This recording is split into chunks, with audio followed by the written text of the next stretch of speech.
Hello listeners, good morning. It's Yusuf Salih with the continuation of the novel called Abadan. Last time we stopped where Amina said, he lay me on the bed as I stood up, but he pressed me back on the bed again. And where do you think you are going? He said. Nowhere, I replied. Before I could do anything, he off the light. Habibi, ka ce fa bacci zamu. Before I could finish my sentence, he shook me up with a kiss. Listener, today we'll continue with the chapter 22.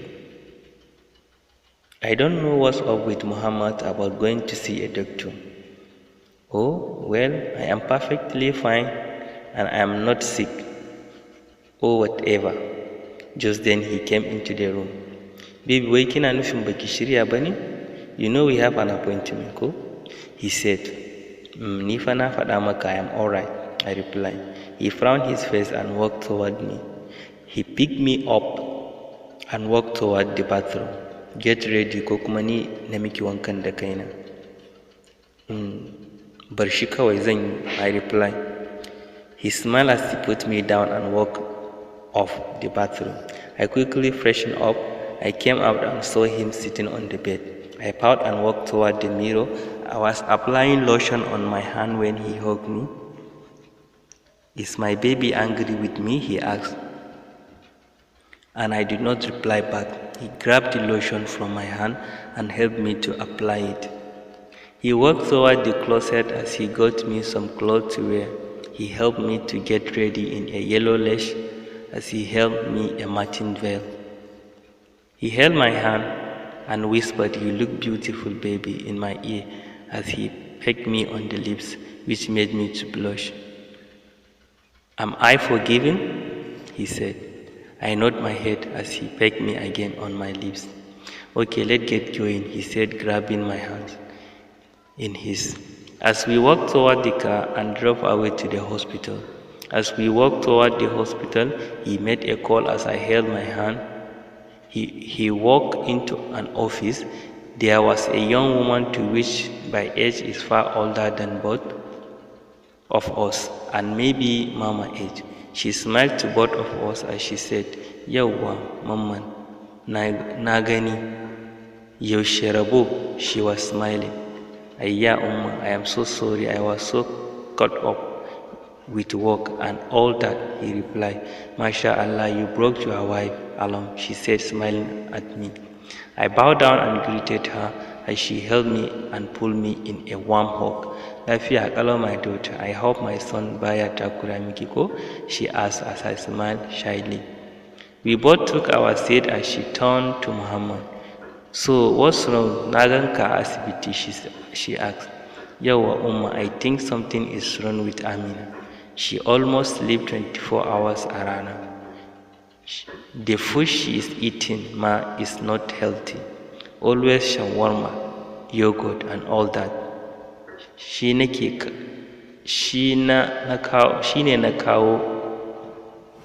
na kawo ki gunta ki duba min ita," he said worriedly as I felt like the earth should just swallow me alive. He is making me feel uncomfortable in front of Umma. She smiled as she asked me a few questions, including my period, which made me to feel somehow. She smiled as she called a nurse. "Ki je da ita ki ɗauki sample na fitsarinta sannan ki kai lab a yi test, wato pregnant test," she said to the lady. "My daughter, ki bi ta," she said smiling. I followed the young lady. "Mai kuma ya faru, Umma? Is something wrong with honey?" I asked worriedly. Umma smiled at me and said, "Muhammad kenan. Ba abun da yake damu yan, kawai dai test za a mata. Ina son in tabbatar da wani abu, don't worry, okay?" I just nodded my head as Amina came back and said. Just a few minutes later, the nurse came back with some files as she gave it to Umma. She went through the files as I saw how she was smiling, and she looked at both of us smiling.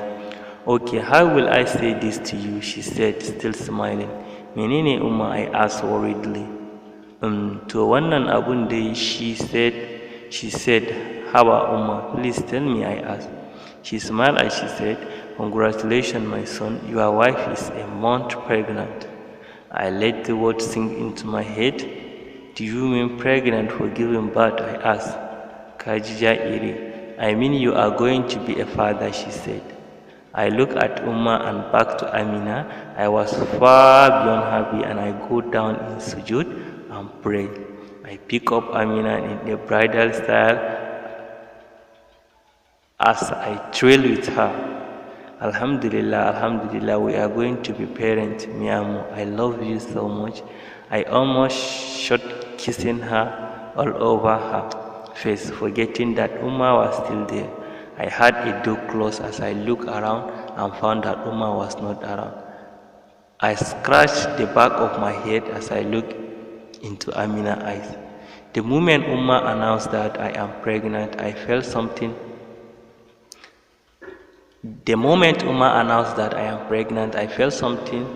Is it happiness or what? Like I am really pregnant, and that too with Muhammad. Like a serious, I am carrying a human being, and that too Muhammad's son, flesh and blood. Ya Allah, I silently pray to Allah for this wonderful gift He has blessed me. Just then I surprised He left me up and trailed me that too in front of Umma. I felt some embrace as he kissed me all over the face. We heard some sound as we looked around to find out that Umma has already left. Kaga ka bani kunya gaban Umma ko? I said nothing. He pecked me on the lips as he held his ears. I am sorry, baby. I was happy. I am going to be a father, he yelled excitedly. Just then he pulled out his phone and started calling everyone and giving them the good news. As to me, I was far beyond shy. Before we left, Umma gave us some pregnancy advice to what I am supposed to do and not to do during my pregnancy. And we left the hospital. At the entrance of the hospital, Muhammad brought out a bunch of money and started sharing the money for the crippled people and poor. I saw the happiness in his face. He drove the car and went back home. He exited the car and he opened the door for me and picked me up and walked toward the house. Habibi, I cannot walk, mana. Habibi, I can walk, mana, I whined. Nope, Umma ta ce, you should not stress, so don't worry, he replied. Yanzu Habibi tafiyar ce stress? I asked. Yep, Habibati, and you have this rest and you have to rest.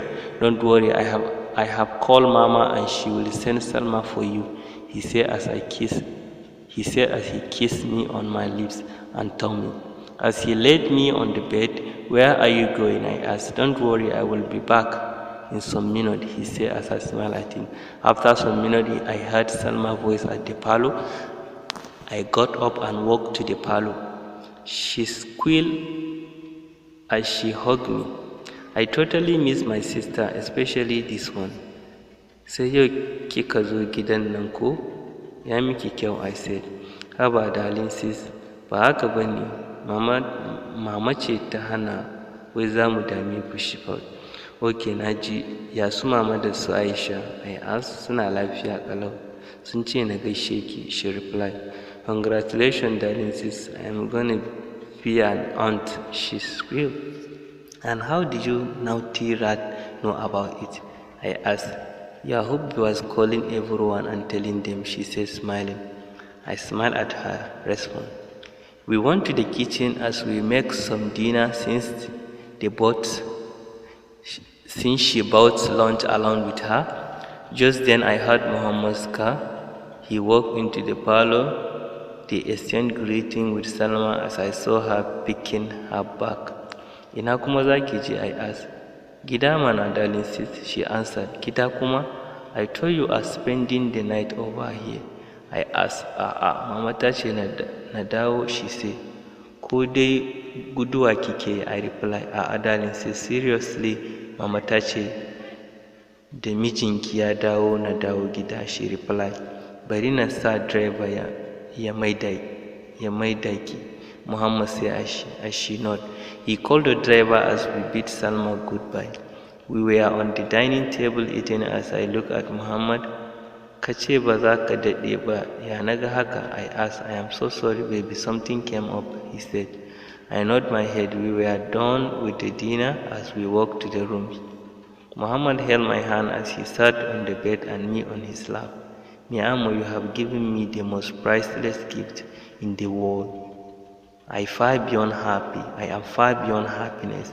Wallahi, I love you so much, he said, picking me on the lips. So I am gonna give you a small gift first. You have to close your eyes, he said. I closed my eyes as I felt some papers on my hand. Okay, open your eyes, he said. I opened my eyes. What I saw surprised me a lot. A ticket to USA and an admission letter to Lynn University. I jumped in excitement as I hugged him tightly. Oh my God, Habibi, I am so happy. Allah saka da alkhairi, I said, my eyes already watery. He lifted me up and wiped the tears.